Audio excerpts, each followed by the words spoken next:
दिनै गाहाम हामलायनायखौ बावहरनाय जाबाय।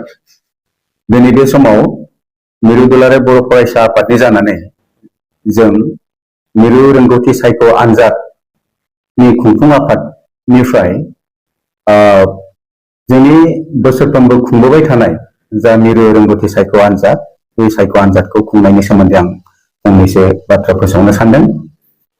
मिरु दुलाराय बर' फरायसा आफादा बर' बिजोङाव फरायनाय फरायसाफोरखौ बादायलु मुगाजों गोरोबनानै बादायारि गोसो जाखांहोनायनि थाखाय आरो बादायनाय आनजादफोराव बाहागो लानायनि माखासे एक्सपिरियेन्सखौ बानायनो थाखाय मिरु दुलाराय बर' फरायसा आफादा सिगांनिफ्रायनो मिरु रोंगौथि सायख' आनजाद बेखौ खुंबोबाय थादों।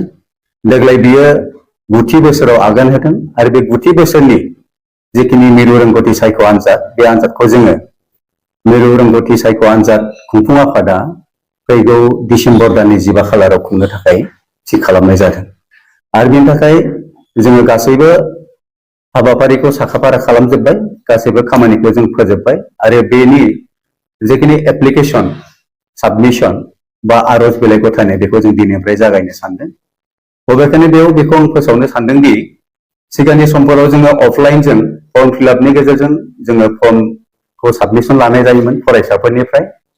नाथाय एबारनि बेलायाव जोङो बेखौ एसे आपग्रेड खालामनानै दानि जिखिनि अनलाइननि मुगा, बेवहाय जोङो अनलाइननि गेजेरजों जोङो फरायसाफोरनि फर्म फिलआपखौ खालामनो थाखाय थाम थिम खालामनाय जादों।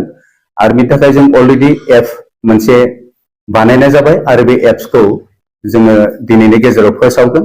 आरो बे एप्सआव जोङो मोनफ्रोमबो मिरु दुलाराय बर' फरायसा आफादनि सिङाव थानाय जायफोर आनसलिक कमिटिफोर, बे आनसलिक कमिटिनि सोद्रोमाफोरनिफ्राय जोङो बेवहाय रेजिस्ट्रेसन खालामनानै सोनाय जागोन आरो बिथांमोननि गेजेरजोंनो बे अनलाइन एप्सआव जोङो फरायसाफोरनि फर्म फिलआपखौ खालामनो हागोन।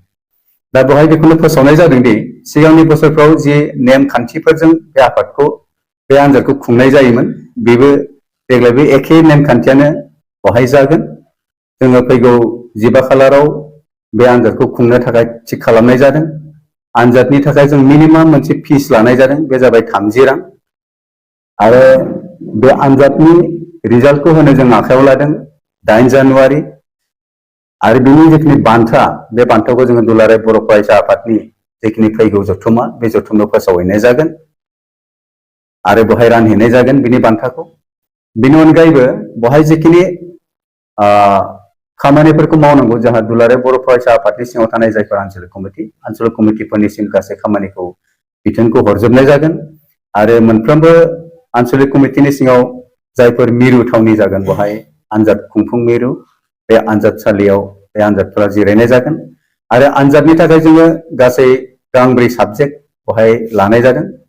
सिगांनि समावबो बे गांब्रै साबजेक्टआवनो लानाय जायोमोन, जेरै मेथ्स, साइन्स, इंलिस आरो जिके।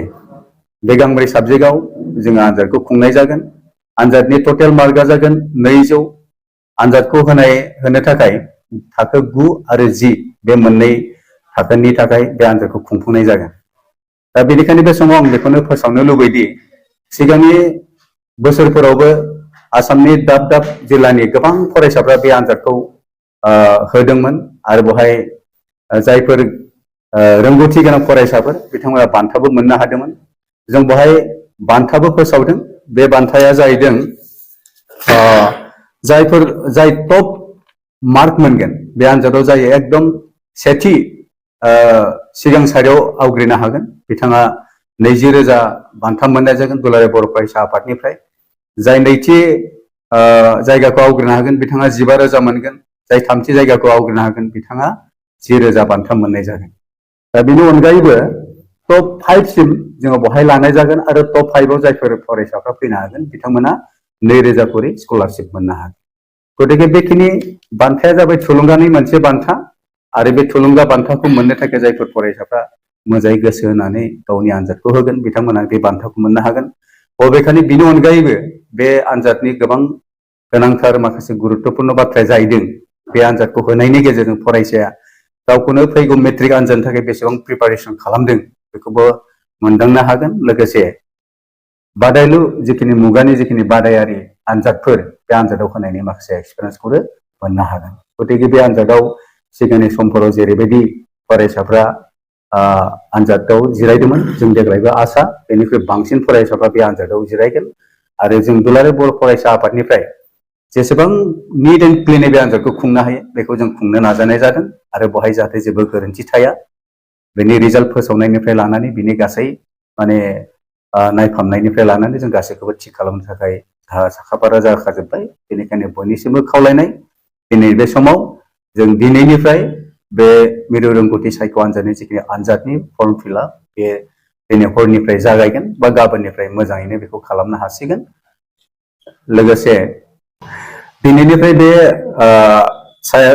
मिरु रोंगौथि सायख' आनजादनि जिखिनि फर्म फिलआप बेयो जागायगोन आरो बेखौ 8 डिसेम्बरसिम लानाय जागोन बेखौ अनलाइन लानाय जागोन आरो बे अनलाइन फर्म फिलआपनि थाखाय जोंनि साफ्रोमबो फरायसाया जोंनि दख'रानि फरायसा आफादजों लोगोआव थानानै बे फर्म फिलआपफोरखौ खालामनो थाखाय आं खावलायनाय जाबाय दिनै बेखिनियानो